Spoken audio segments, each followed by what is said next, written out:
তো গাইস এখন আছি আমরা এই যে নিউ দীঘাতে। নিউ দীঘার পরিস্থিতি দেখো। তো যাদের আসার প্ল্যানিং আছে সবার কাছে অনুরোধ, দয়া করে এইখানে কেউ আসবেন না, এখন পরিস্থিতি খুব খারাপ। সুলভ শৌচালয় বললো পুড়ে গেছে,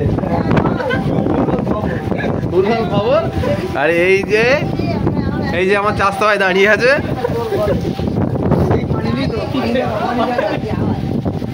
পরিস্থিতি সেই পরিমাণে বাতাস,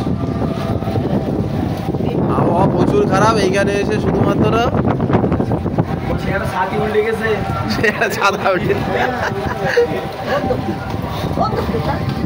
প্রচুর বাতাস। ডাওয়ালা ছাতি ধরে বসে আছে, ছাতা উল্টে গেছে। প্রচুর ওয়েদার খারাপ। সেই বাতাস, সেই